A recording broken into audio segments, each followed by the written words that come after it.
Je suis Serge Branco, ancien lion indomptable, champion olympique.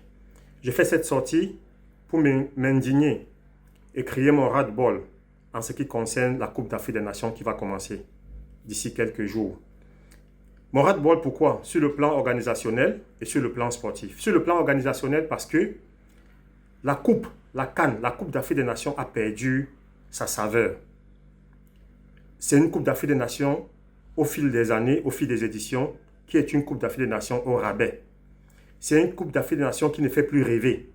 Pourquoi? Parce qu'on est devenu des pantins de la FIFA. Elle est très mal organisée. Elle est mal organisée. L'organisation fait défaut. Parce qu'on joue à un moment où le footballeur n'est pas en pleine possession de ses moyens physiques. On joue à un moment où les footballeurs sortent d'une phase allée de championnat en Europe intense.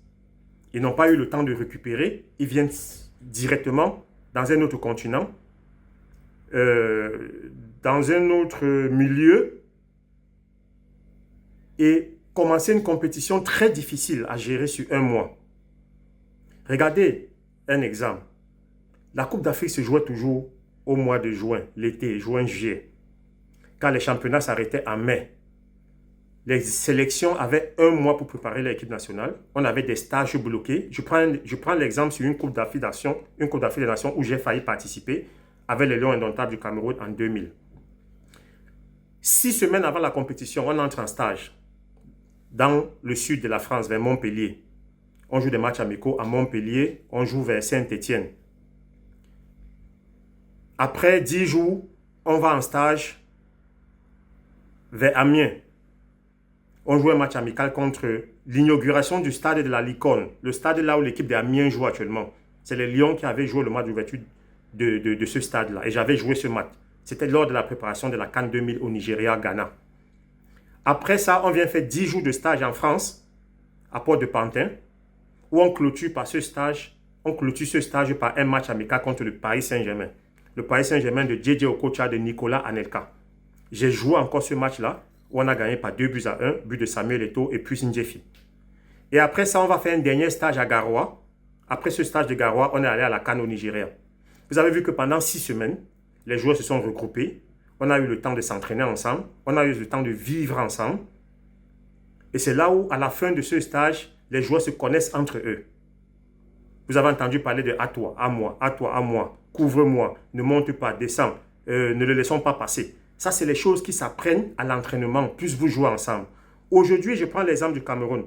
On a une équipe nationale qui se retrouve à un regroupement où les joueurs arrivent 7 jours avant le match, 7 jours avant le début de la compétition, 3 jours avant le début de la compétition. On a même un Kofana qui arrive 2 jours avant le début du premier match. Est-ce que vous trouvez ça normal? Vous attendez quel résultat? Quand vous avez une équipe, je prends l'exemple du Cameroun, les joueurs qui ne se connaissent pas. Voilà un Kemen qui n'était pas dans le groupe depuis des mois et qui revient. Voilà un Kofana qui est tout nouveau, il ne connaît pas ses coéquipiers. Il va venir se mettre 2 jours après dans un match intense, dans un autre environnement, dans un autre continent. Vous voyez que ce n'est pas propice à ce que les footballeurs donnent le meilleur d'eux-mêmes. Donc c'est pour ça que je dis, sur le plan organisationnel, tout est faux dans cette CAN, parce que les équipes qui vont gagner, c'est les équipes qui ont les joueurs de très haut niveau. C'est les équipes qui ont les grands joueurs qui jouent dans les grands clubs, parce qu'ils vont arriver avec leur expérience, avec leur différence technique et leur compréhension tactique. Ils vont faire la différence. Ne vous attendez pas à avoir des pays qui vont surgir de nulle part pour gagner cette compétition. Les favoris, le Maroc, le Sénégal, l'Égypte, le Nigeria, l'Afrique du Sud. Les gens qui sont habitués de jouer ensemble, les gens qui se connaissent, ils vont prendre le pas sur des pays comme le Cameroun, où des joueurs se découvrent à quelques jours de la compétition. Mon seul souhait, c'est que le Cameroun, l'onde de choc qu'il y a eu de changer le staff, puis booster les joueurs, et que on joue sur notre physique, et sur notre mental, et sur notre morale, et qu'on puisse créer la surprise. J'espère que le Cameroun sera l'équipe surprise, la nation surprise de cette CAN. Parce que moi, je ne nous classe pas dans les favoris. Dans les favoris, je vois bien le Maroc, pays organisateur. Je vois un Sénégal qui a des joueurs de très top, très haut niveau. Je vois l'Égypte qui, quand on parle d'Afrique, ils sont habitués à jouer ensemble depuis 10-15 ans. Ils n'ont pas des joueurs dans des grands clubs, mais ils ont des joueurs qui jouent ensemble au Qatar, en Arabie Saoudite et tout. Donc quand ils se retrouvent en équipe nationale, ils sont très dangereux.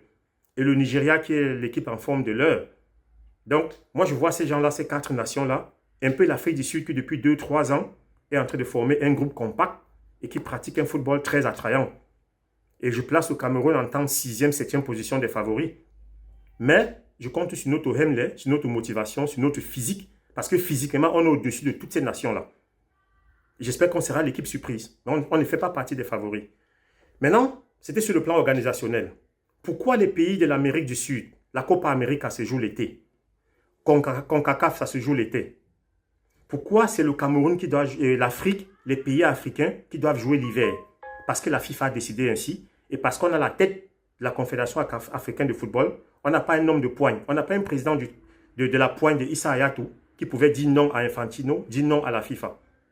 J'espère qu'on aura un président à la CAF qui pourra s'imposer, échanger les donnes et qu'on puisse retrouver notre compétition l'été, en juin, en juillet, et que les joueurs puissent se préparer, puissent récupérer après le championnat qui s'arrête en mai en Europe et se préparer comme nous on s'est préparé dans les années 2000 pour gagner les compétitions.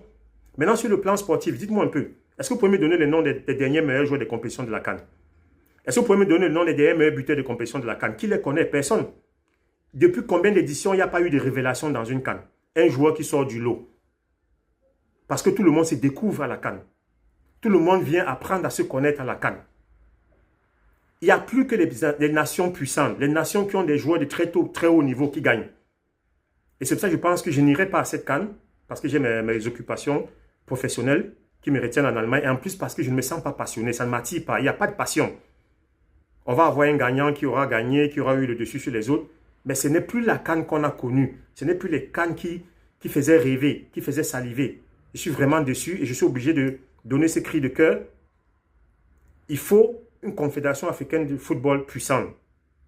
Il faut que les joueurs africains puissent arrêter leur championnat en Europe, puissent avoir un mois minimum pour se préparer. Pourquoi la Coupe d'Europe des Nations?